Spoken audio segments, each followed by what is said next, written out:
there, welcome back to my channel. My name is Ruth Isaac and I'm so excited about today's video. So if you're joining me for the first time, you are welcome. Please, if you haven't subscribed, kindly hit the subscribe button to support your girl.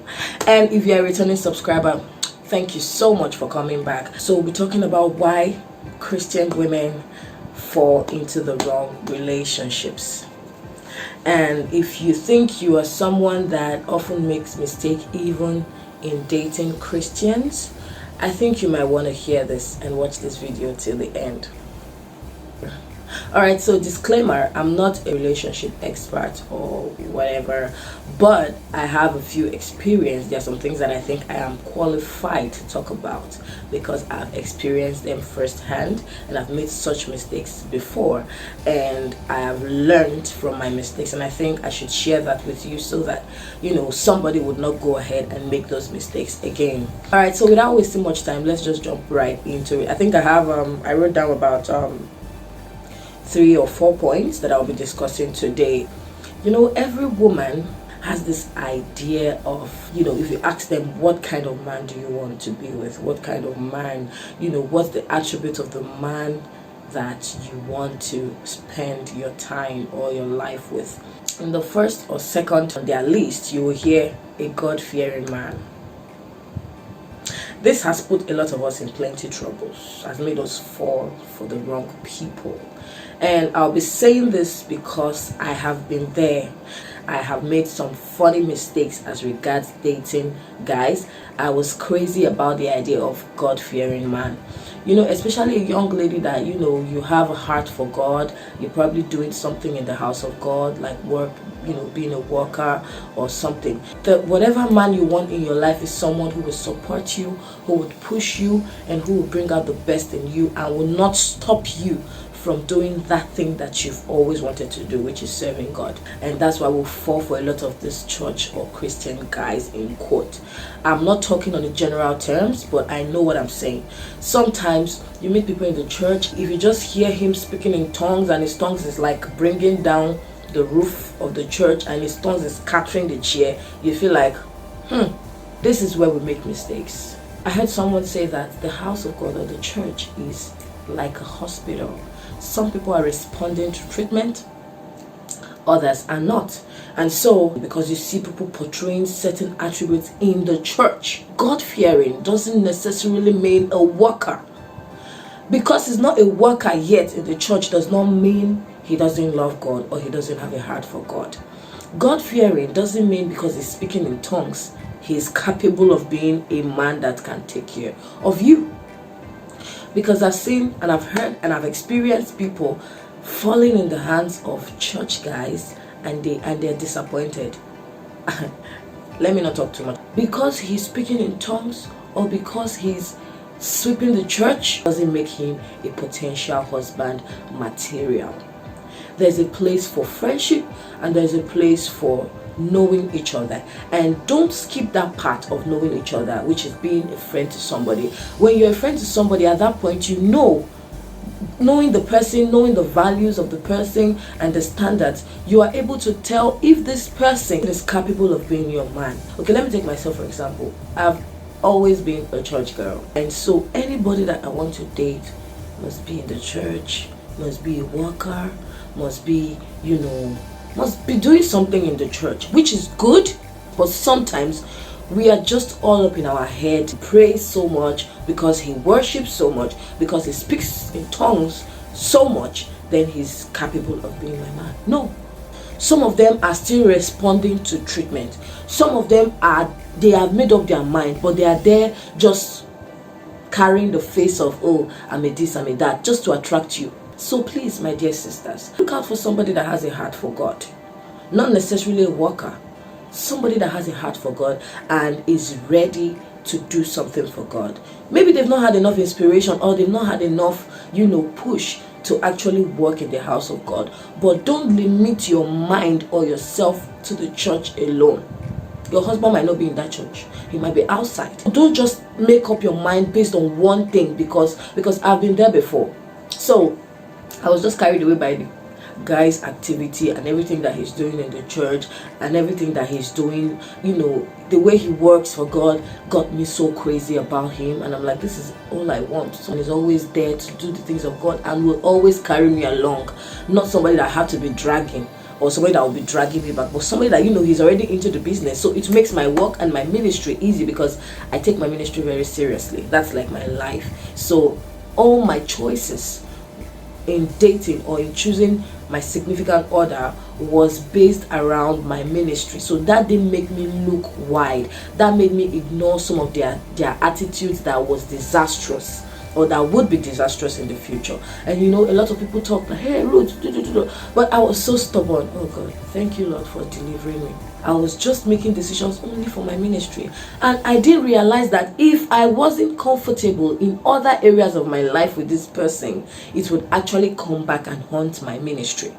So I didn't care about his attitudes that I can't deal with. I didn't care about his habits that I couldn't deal with. All I cared about was my ministry, and that okay, we will do ministry and ministry will be great. But ministry can't be great if who you are dating is not whole in Christ. If they are still just only doing work, are busy, if they are still just busy but guilty, ministry won't be great. Please look at it from every angle. Look at it from spiritual angle. Look at it from him being romantic. Look at it from him being supportive. Look at it from him not having negative characters and habits, like some attitudes, some anger issues and all that. Look at it from every angle. Don't just focus on only the God-fearing part, because my dear, you will be surprised at the things that would spring forth later in life if you don't take proper look at this part of a man that you want to spend the rest of your life with. Do not focus only on him, in the outward appearance of him being a worker. Please look around. Secondly, we don't pray enough as ladies, as Christian ladies. We just, when we see somebody like, oh God, now what we are doing is we're just telling God that this is what we want. We are not quiet in the spirit enough to understand and listen to God's leadership. We are not listening to what God has to say about the relationship or even the friendship, because it starts from being friends. So that you are friends with somebody doesn't mean it must end up in relationship.